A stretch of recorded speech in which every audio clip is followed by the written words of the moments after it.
I recently sat down with a widow who had more than $1 million, and she ended up in tears because she needed new tires on her car. And it wasn't because she didn't have the money. She absolutely had the money. The problem was she didn't know how to use the money, or that it was okay to use the money. She didn't know which account the money should come from, and she didn't know how much she could spend. She didn't know that it was safe, and she didn't know what would happen if markets went down. Would she be okay? Would she have enough?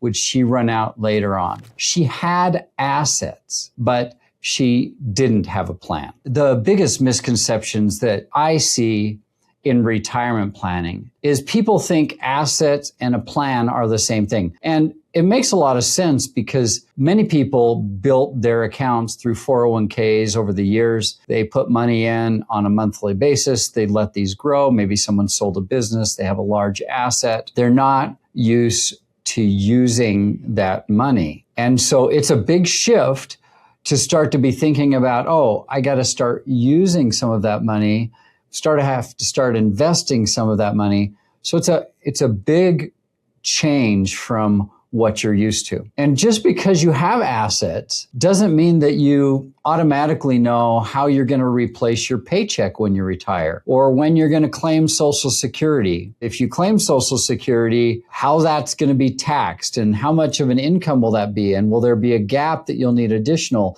you'll need to fund from your investments? How much money can you safely spend without running out of money in retirement? I recently sat down with a family who we decided to work together, and they wanted to spend X dollars per month.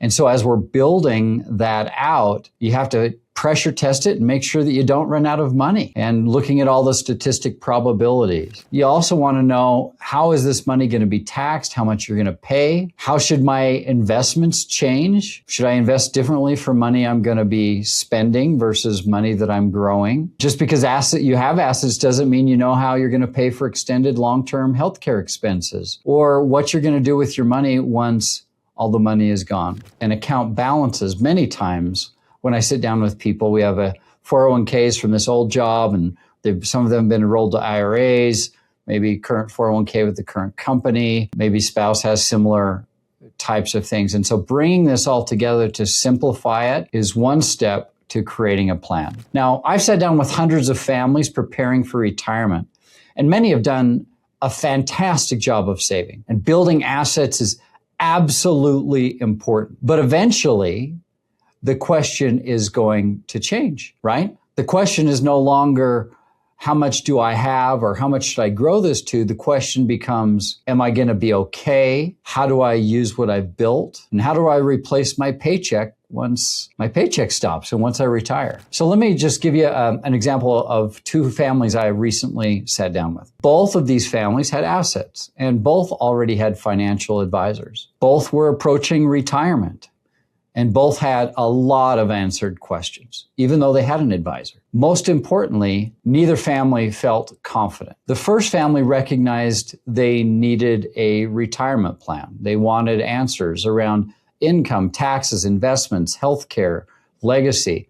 They wanted a clear roadmap. And we decided together they're a good fit for our planning process, and we decided to work together. The second family had a different response. They said, let me go ask my advisor if they do all of this planning. And what do you think happened next? The advisor said, yes. That raises an important question. If retirement planning is what the advisor does, if it's their specialty, if it's their bread and butter, their expertise, and you've been working together for years, like this family, and they know you're approaching retirement and getting close, why hasn't planning been done? And that's a key question. So let's talk about what a retirement plan is, because I think this is a key component, right? What makes up a retirement plan, and what does it look like? And in my experience, a retirement plan answers a lot of the questions that assets alone can't answer. So there's 5 areas here. The first one is your income. Where does my paycheck come from when work stops? The second thing is taxes. How do I avoid paying more taxes than necessary? We call this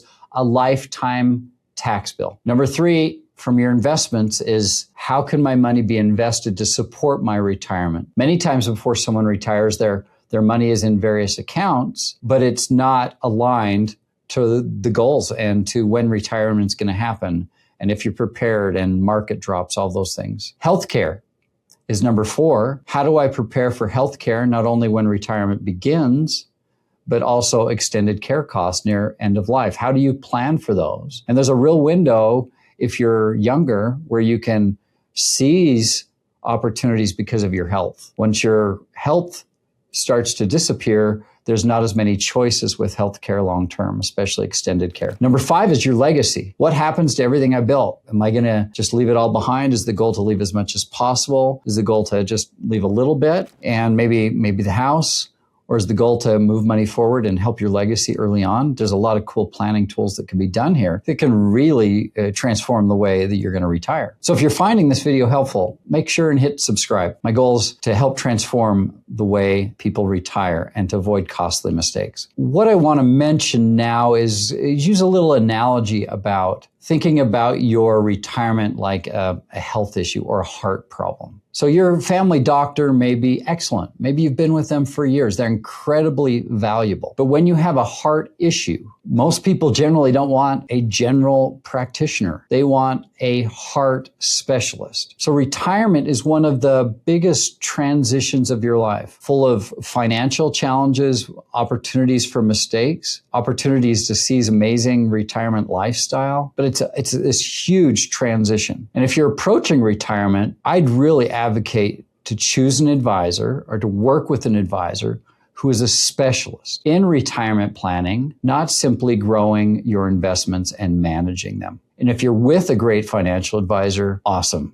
great. But look at the conversations you've been having, and are you prepared? Are you confident? And those are the people that don't, if they're working with an advisor, they don't end up calling me. They don't end up talking because they're working with someone great and who's handling things, who's done the planning, which is wonderful. So once you've answered these planning questions, in these 5 areas, something interesting starts to happen. Your assets stop being just collections of accounts and instead start being coordinated into a plan where, here's the key thing, is every dollar has a purpose. Some assets are there to provide the income. Some assets are there for growth. Some assets are protected. Some assets are there to help pay taxes or Roth conversion. Some are there for healthcare and legacy and fund buckets. That's what I mean when I say give every asset a job. And that's a unique process that we go through that's just in our office. So assets become much more powerful when they have a purpose. So let me say that again.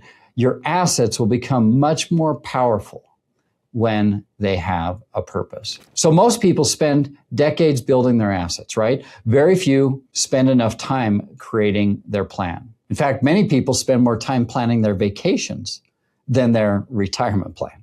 Assets are tools. The plan will start to tell us what the tools should do. Strategy leads, tools follow. Confidence doesn't come from account balances, although it helps a little bit, right? But it can also accentuate the nervousness and the anxiety. Confidence comes from knowing what the money is supposed to do and what you've decided it's going to do. 2 people can have the exact same assets and completely different retirements. The difference isn't how much they have. The difference is whether they have a plan and they do more with the assets they already have. You can certainly have assets without a plan, but it's very difficult to have confidence without one. If you're wondering whether you have a retirement plan or simply retirement assets, download the guide that I've built for you called the Retirement Ready Checklist below. It walks you through some of the biggest retirement decisions around, like incomes, taxes, investments, healthcare, legacy planning.